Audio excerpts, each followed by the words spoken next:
Unexpected arrival. The sleek diplomatic shuttle pierced Xyrex's swirling purple atmosphere, carrying Earth's newly appointed ambassador Jack Harrison to his post on the alien world. As the craft ascended toward the sprawling capital city, Jack's stomach churned with a mixture of excitement and nervousness. This was humanity's first official diplomatic mission to the Xyrexian Empire, a vast interstellar civilization that had only recently made contact with Earth. Jack gazed out the viewport, marveling at the alien cityscape below. Crystalline spires stretched toward the sky, their faceted surfaces refracting the light of Xyrex's twin suns. Vehicles of bizarre design zipped between the towers on invisible repulsor fields. It was simultaneously familiar and utterly foreign. Approaching Royal Spaceport, the shuttle's AI announced, "Please prepare for landing." Jack smoothed his formal diplomatic uniform and took a deep breath. Years of training had prepared him for this moment, but nothing could fully ready someone for their first encounter with an alien species. As the shuttle touched down on a landing pad, Jack steeled himself for whatever awaited him. The hatch opened with a hiss of equalizing pressure. Jack stepped out onto Xyrexian soil for the first time, blinking in the harsh sunlight. A delegation was waiting to greet him, led by a tall, willowy alien with iridescent blue skin and 4 arms. "Welcome to Xyrex, Ambassador Harrison," the alien said in perfect English. "I am Xandrol, First Minister to Emperor Zorn. We are honored by your presence." Jack bowed respectfully. "The honor is mine, Minister Xandrol. I bring greetings and hopes for friendship from the people of Earth." As Jack exchanged pleasantries with the welcoming delegation, he couldn't help but notice the curious stares from Xyrexian onlookers. He knew his pink skin and brown hair must look as alien to them as their blue complexions did to him. A repulsor lift vehicle whisked Jack and his hosts toward the towering Imperial Palace at the heart of the city. Jack's diplomatic training kicked in as he made small talk, careful not to inadvertently cause offense through some cultural misstep. "I must say, Ambassador, your grasp of our language is impressive," Xandrol remarked. Jack smiled. "Thank you. I spent the past year studying Xyrexian culture and language intensively, though I'm sure I still have much to learn." "Indeed, the intricacies of imperial etiquette alone could fill volumes," Xandrol said. "Which reminds me, you'll be formally presented to Emperor Zorn and the royal family this evening. I trust you are prepared." Jack nodded, though his stomach did a nervous flip. "Of course. I've rehearsed the ceremonial greetings extensively." "Excellent, though I should warn you," Xandrol paused, seeming hesitant. "The imperial princesses will be in attendance. Try not to react with alarm when you see them." Before Jack could ask what he meant by that cryptic statement, they arrived at the palace. Jack was led through a maze of opulent corridors, marveling at the alien art and architecture. Finally, they reached a set of towering doors inlaid with precious gems. "The throne room," Xandrol announced. "Are you ready, Ambassador?" Jack squared his shoulders and nodded. The massive doors swung open silently, and he strode into the cavernous chamber beyond. Hundreds of elaborately dressed Xyrexian nobles lined the walls, all eyes fixed on the human diplomat. At the far end of the hall, Emperor Zorn sat upon a crystalline throne that seemed to glow with inner light.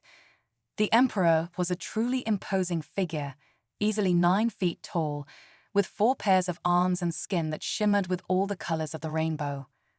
Jack approached the throne and executed a perfect ceremonial bow. "Your Imperial Majesty, I bring greetings from Earth. We are honored by this opportunity for friendship between our peoples." Emperor Zorn's voice boomed through the chamber. "Rise, Ambassador Harrison of Earth.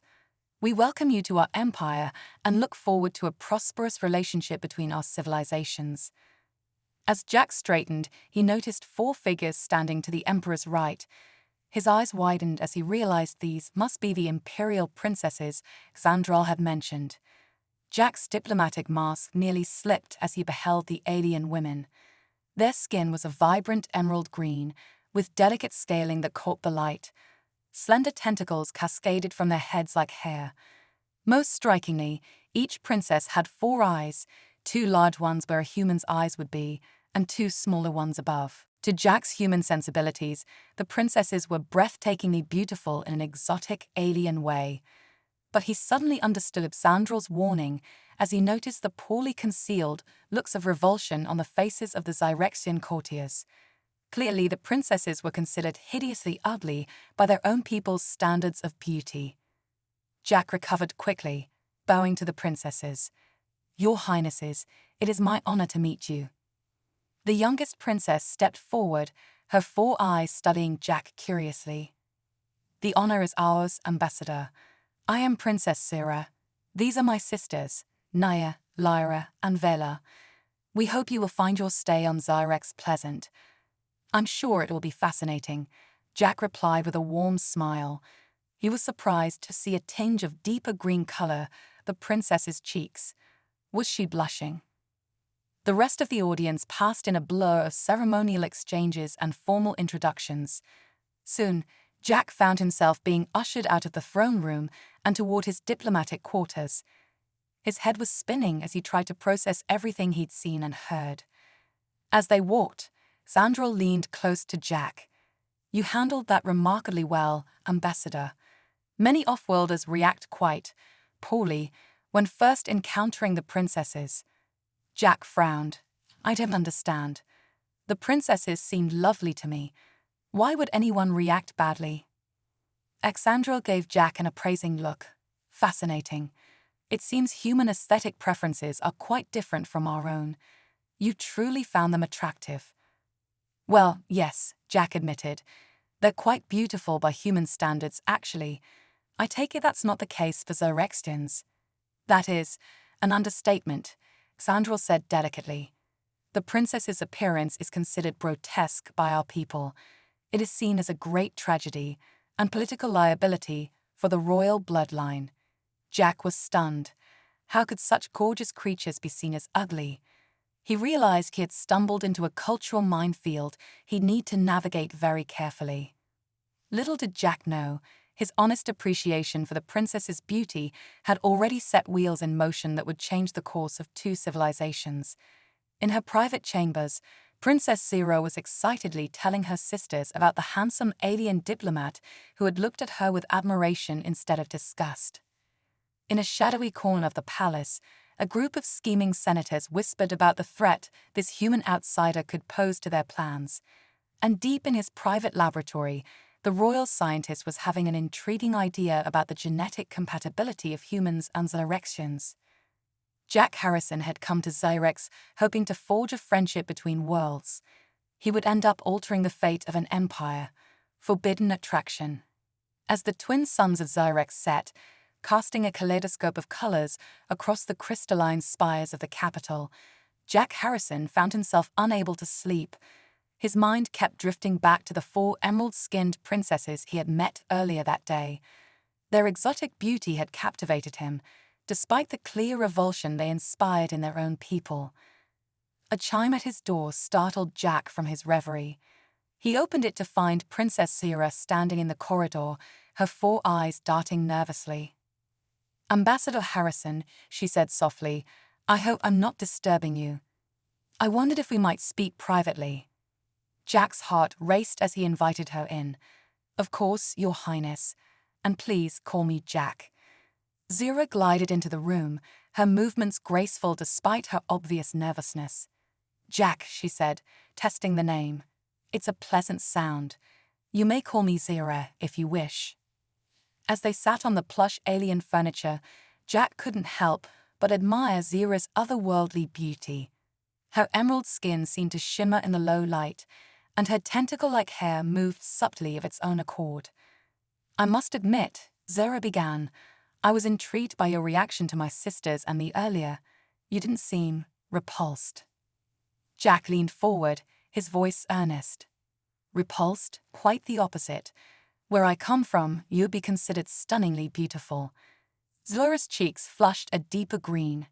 "Truly? That's hard to believe. All my life, I've been told how grotesque I am." How my appearance is a burden on the royal family. That's terrible, Jack said, feeling a surge of anger on her behalf. Beauty is subjective. Just because you don't fit Zyrexian standards doesn't make you any less lovely. Zura's lower eyes glistened with unshed tears. You're very kind, Jack. I've never met anyone who looked at me the way you do. Without thinking, Jack reached out and took her hand. A jolt of electricity seemed to pass between them at the touch. Zura, he said softly, I think you're beautiful, inside and out. Their faces drew closer, an invisible force pulling them together. Just as their lips were about to meet, a loud alarm blared through the palace. They sprang apart, the moment shattered. What's happening? Jack asked. Zora's face was etched with concern. It's the intruder alarm. Something's wrong. They rushed from Jack's quarters to find the palace in chaos. Guards ran through the corridors, weapons drawn. In the distance, they could hear the sound of energy weapons discharging. We need to get you to safety, Jack said, his protective instincts kicking in. Zura shook her head. No, I have to find my sisters and father. Come with me. I know a secret way to the secure bunker. As they navigated hidden passages, Jack marveled at Zura's courage and quick thinking. They emerged into a fortified chamber deep beneath the palace, where they found Emperor Zorn and the other princesses. Zura, Ambassador Harrison, Zorn boomed. What is the meaning of this intrusion? Before they could explain, a holographic display flickered to life, showing the throne room. A group of Zyrexian senators stood there, led by a scarred, battle-hardened alien Jack recognized as Senator Krax. People of Zyrex, Krax's voice rang out, we have taken control of the palace. The time has come to cleanse our empire of the royal family's tainted bloodline and the alien influence that threatens our way of life. Jack's mind raced. He had suspected some political tension, but nothing like this. Your Majesty, he said, turning to Zorn, I think I can help. My ship has a quantum communicator that can cut through any interference. We can call for help. Zorn's multiple eyes blinked in surprise. You would aid us, human, even though this is not your fight. Jack's gaze met Zura's. With all due respect, Your Majesty, I think it became my fight the moment I set foot on Zyrex. As they formulated a plan, Jack couldn't help but notice the way the other princesses looked at him with growing admiration. Naya, the eldest, seemed particularly interested, her 4 eyes studying him intently. If we're to trust you with our lives, human, Naya said, her voice a melodious purr, perhaps we should get to know you better. Jack felt a blush creep up his neck. I'm an open book, Your Highness. What would you like to know? As they worked to counter the coup, Jack found himself growing closer to all 4 princesses. Each was unique and captivating in her own way. Naya's regal bearing and sharp intellect, Lyra's passion for art and music, Vela's quiet strength and dry wit, and Zura's kindness and courage. Hours passed as they worked tirelessly, coordinating with loyalist forces and trying to turn the tide against the usurpers. In quiet moments between crises, Jack shared stories of Earth, describing the varied beauty of his homeworld to the fascinated princesses. Your planet sounds wonderful, Vela sighed. I wish I could see it someday. Maybe you will, Jack said with a smile. When this is over, I'll petition my government to extend an invitation for a royal visit. As dawn broke, they finally managed to transmit a distress call to Earth and sympathetic alien worlds. Help was coming, but they would have to hold out for several more hours. Exhausted, the group took a moment to rest. Jack found himself seated between Zura and Naya, acutely aware of their proximity. To his surprise, Naya leaned her head on his shoulder. You're unlike anyone I've ever met, Jack Harrison, she murmured. I think I'm beginning to understand why my sister is so taken with you. Jack's eyes widened. I don't know what to say. Zura took his hand, her touch sending tingles up his arm. You don't have to say anything. We both feel it too. Before Jack could respond, the bunker shook with a massive explosion.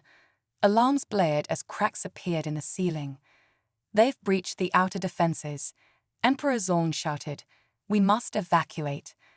As chaos erupted once more, Jack found himself at a crossroads. He had come to Xerex as a diplomat, hoping to forge ties between worlds. Now he was embroiled in a coup, defending an alien royal family, and possibly falling in love with not one, but 4 alien princesses. Whatever happened next, Jack knew his life would never be the same. As he helped the princesses to their feet, ready to face whatever challenges lay ahead, one thought echoed in his mind. Humanity, for ****, yeah. Let's show these rebels what Earthlings are made of. Galactic uproar. The emergency evacuation pod rocketed through Xerex's upper atmosphere, carrying Jack and the 4 alien princesses to temporary safety. As the planet's swirling purple clouds faded behind them, Jack's mind raced with the implications of what had just transpired. "I can't believe we just abandoned the palace," Lyra said, her voice trembling. "What will happen to Father?" Jack placed a reassuring hand on her shoulder, marveling at the silky texture of her emerald skin. "Emperor Zorn is resourceful. He'll rendezvous with us at the safe location. Right now, we need to focus on staying alive and rallying support." Naya nodded, her regal bearing intact despite their dire circumstances. "Jack's right. We are the heirs to the Empire. If we fall, all hope is lost." As the pod streaked towards a hidden rebel base on Xerex's smallest moon, Jack used his diplomatic encryption codes to send a priority message to Earth. The response was swift and unequivocal: full support for the Xerexian royal family and condemnation of Senator Krax's coup attempt. "Your people would stand with us?" Vela asked, her 4 eyes wide with wonder. "Even though you barely know us?" Jack grinned. "That's kind of our thing. Humans have a habit of jumping into fights that aren't necessarily ours, especially when we see injustice. Plus," he added with a wink, "I may have mentioned how drop-dead gorgeous you all are. That tends to sway public opinion."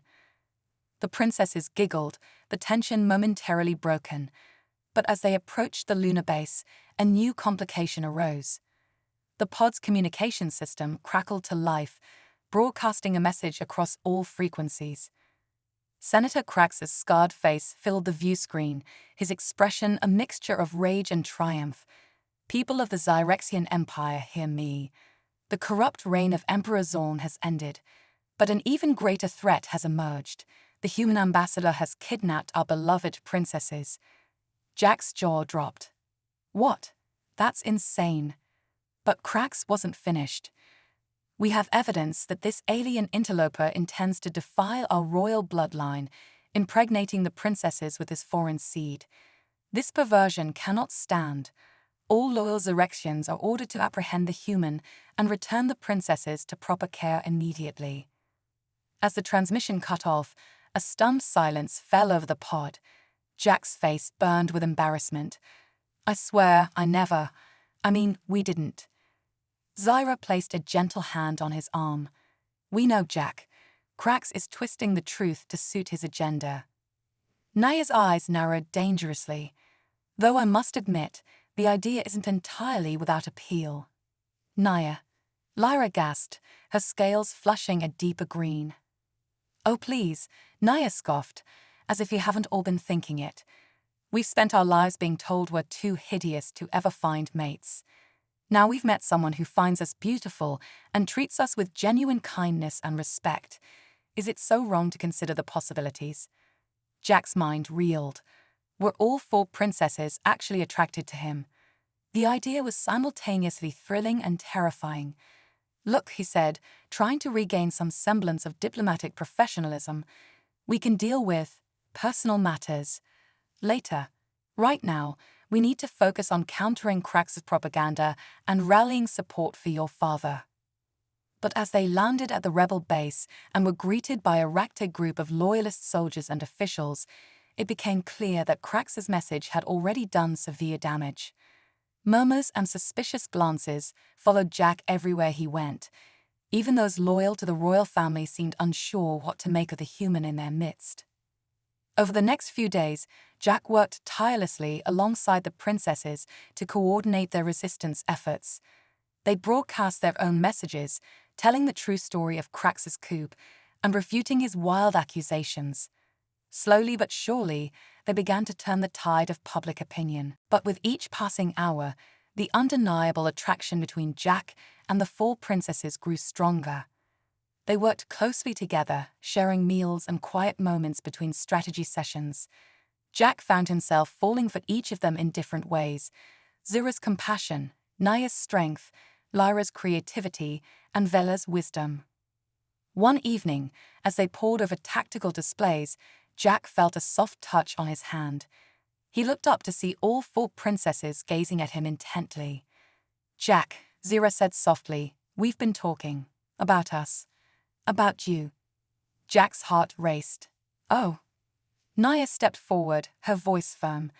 "We know it's unconventional by both our species' standards, but we've never fit conventional molds anyway. The four of us have decided we want to pursue a relationship with you. All of us." Jack's eyes widened. "All of you? But how would that even work?" Lyra giggled. "We're alien princesses, darling. I'm sure we can figure something out." "But what about the political implications?" Jack sputtered. "Crax's accusations, we'd be playing right into his hands." Vela shook her head. "On the contrary, by embracing this union openly, we take away his power to use it against us.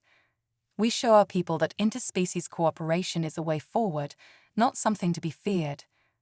As Jack looked at the four beautiful alien women before him, he felt a surge of emotion unlike anything he'd ever experienced.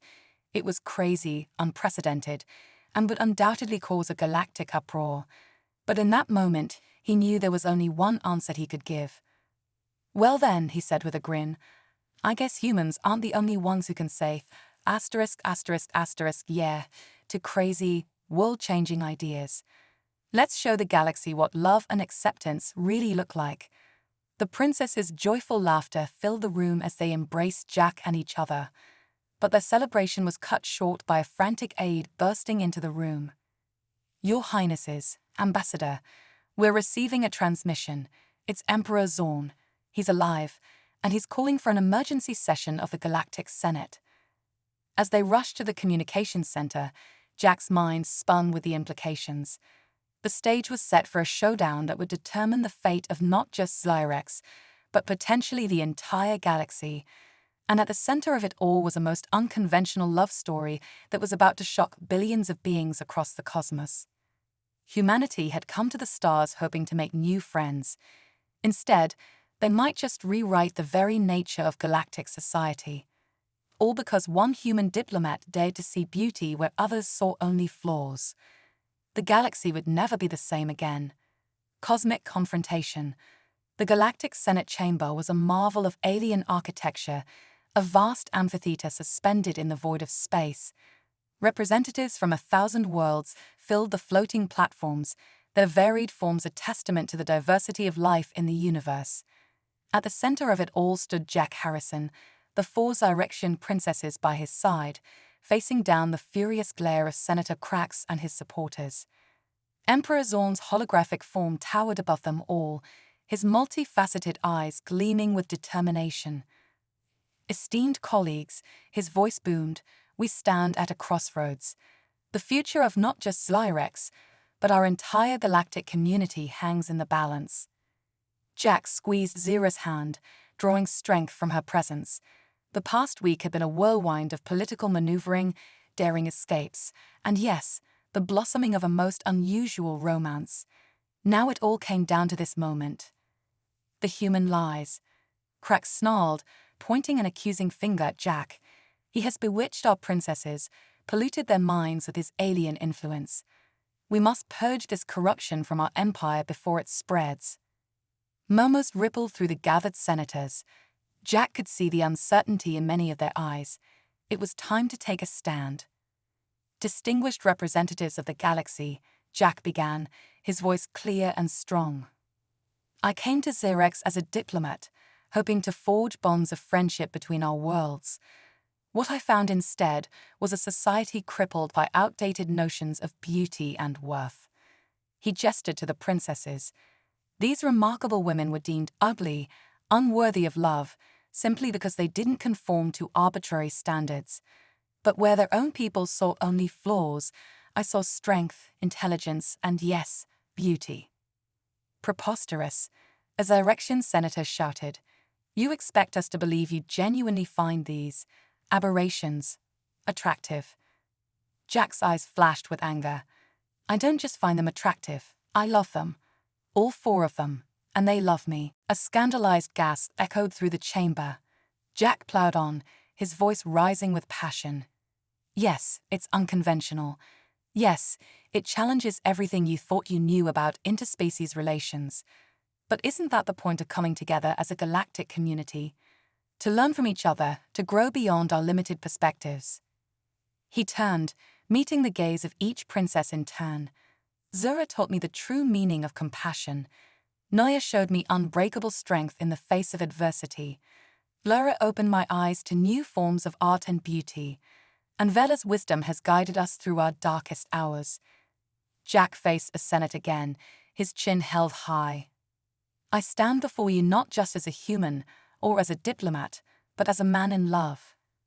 A man who sees the incredible potential when we look past our differences and forge genuine connections. A hush fell over the chamber. Even Krax seemed momentarily at a loss for words. Into that silence, a most unexpected voice spoke up. If I may, esteemed colleagues. All eyes turned to a small, unassuming alien. The being's spherical body pulsed with bioluminescent patterns as it continued. I am Xlix, xenobiologist from the Lumina Collective. We've been observing this situation with great interest, and I believe we can offer some illuminating information. Xlix's body shimmered, projecting a holographic display for all to see. Our analysis of human and Zyrexian genetic structures has revealed something extraordinary. The princess's so-called deformities are in fact the next step in Zyrexian evolution. Their genes contain adaptations that would allow your species to thrive in a wider range of environments, potentially expanding your empire to new frontiers. The chamber erupted in shocked exclamations. Xlix continued, undeterred. Moreover, we've discovered that human DNA is uniquely compatible with these evolved Zyrexian genes.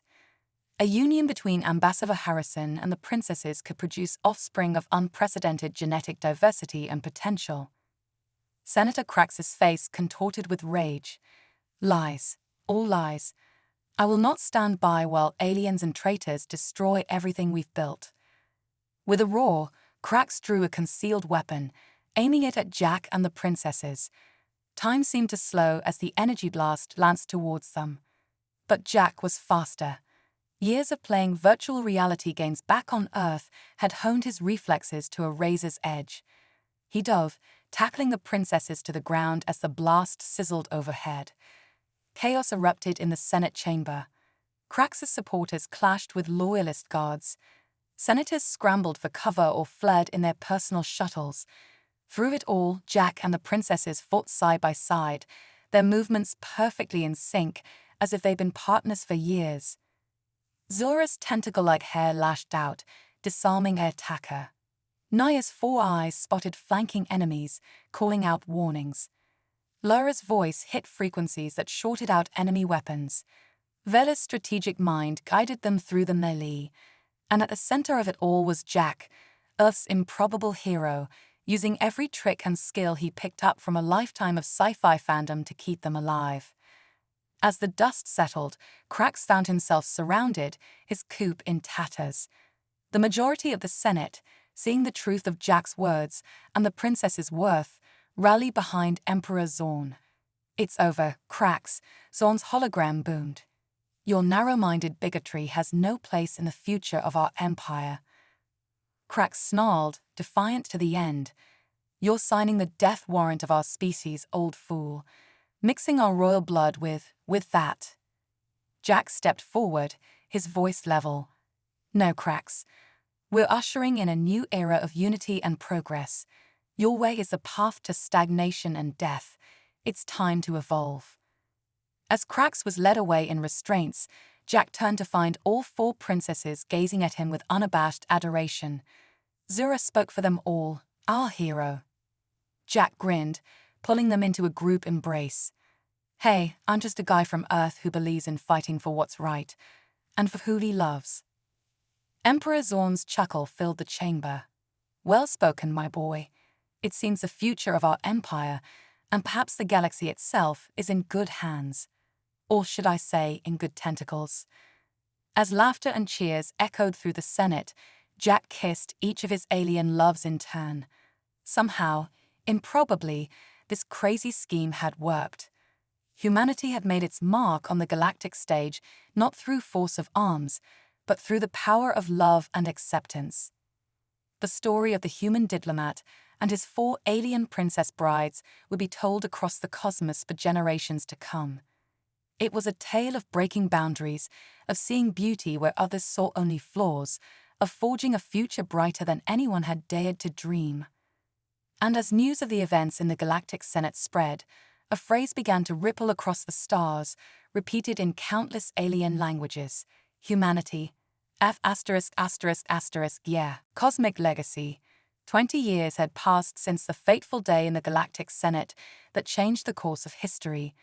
The Zyrexian Empire, once on the brink of civil war, had transformed into a shining beacon of interspecies cooperation and progressive ideals.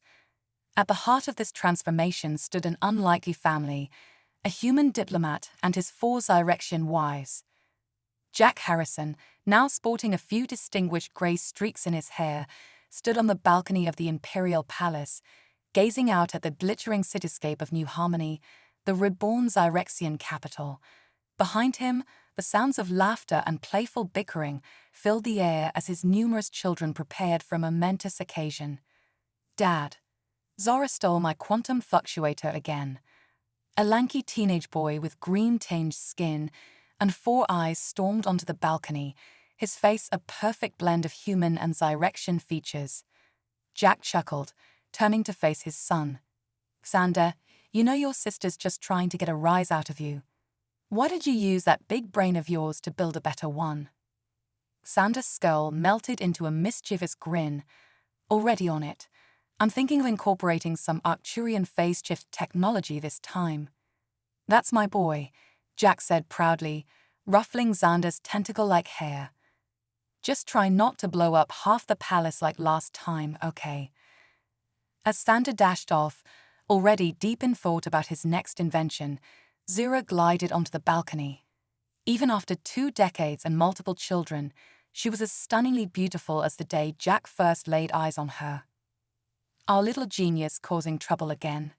Zira asked, wrapping her arms around Jack from behind.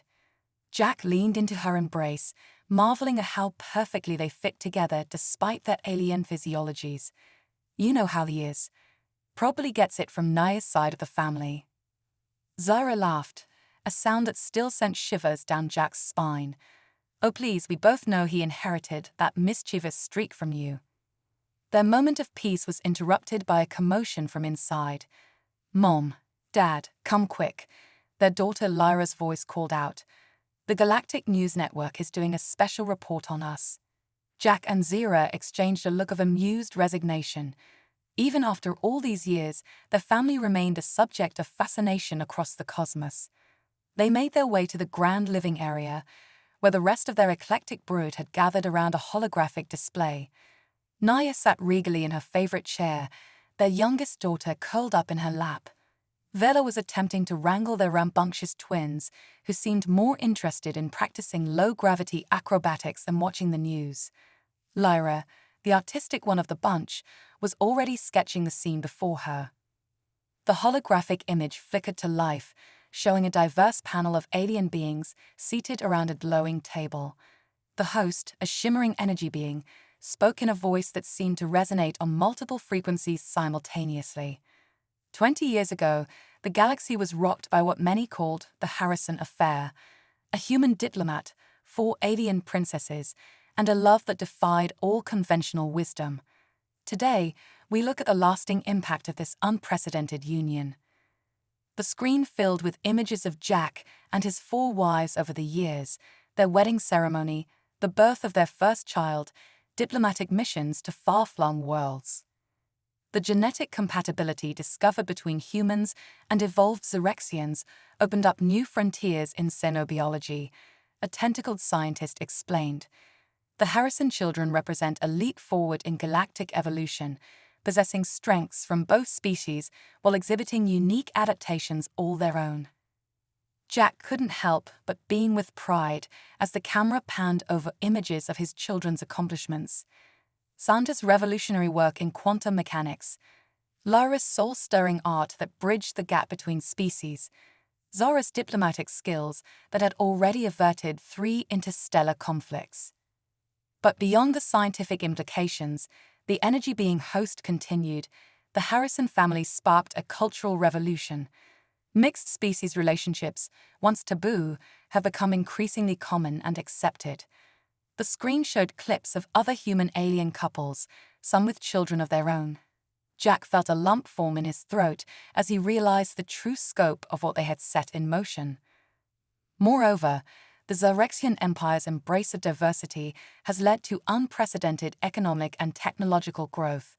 New Harmony has become a hub of innovation, drawing brilliant minds from across the galaxy. As the report continued, detailing the positive changes that had swept the galaxy in the wake of their unconventional union, Jack felt overwhelmed by a mix of emotions: pride, joy, and a touch of disbelief that their love story had reshaped the cosmos.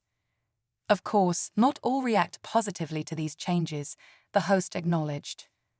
The screen showed footage of protests on more conservative worlds, beings holding signs decrying the corruption of pure bloodlines. Jack felt Zura tense beside him, but before he could offer words of comfort, their eldest daughter Aria spoke up. "That's why our work isn't finished," she said, her voice filled with determination. "There's still so much prejudice to overcome, so many minds to open." Jack looked around at his remarkable family, at Naya's strength, Lyra's passion, Vela's wisdom, and Zira's compassion. He saw those qualities reflected in their children, a perfect blend of humanity and Xerexian, yet wholly unique. "You're right, sweetheart," Jack said, his voice thick with emotion. "And that's exactly what we'll do. Together." As if on cue, a chime sounded throughout the palace. Aria's eyes widened. "It's time. The Galactic Council is convening." There was a flurry of activity as the family prepared. Today was the day the Galactic Council would vote on extending membership invitations to several newly spacefaring races, including humanity. Jack, as Earth's ambassador, would play a key role in the proceedings. As they made their way to the council chambers, Jack's mind drifted back to that fateful day he first set foot on Xerex. He had been a simple diplomat, hoping to make a good impression. Instead, he had found love, started a family, and helped reshape the very fabric of galactic society. The doors to the council chamber swung open, and Jack stepped forward, his wives and children beside him. As representatives from 1,000 worlds turned to face them, Jack felt a swell of pride and purpose. This was his legacy, not just the family he had built or the empire he had helped transform, but the example they set for the entire galaxy, a living testament to the power of love, acceptance, and the unlimited potential when diverse beings came together in harmony. Jack Harrison, the once ordinary human from Earth, squared his shoulders and prepared to address the Galactic Council. Whatever challenges lay ahead, he knew that with his extraordinary family by his side, there was nothing they couldn't accomplish. The galaxy had seen what humanity was capable of, and they were just getting started. Humanity, Jack thought to himself with a smile. Yeah. As the council session began, the next chapter in their cosmic legacy was about to unfold, promising even greater wonders and challenges in the vast, star-studded tapestry of their shared future.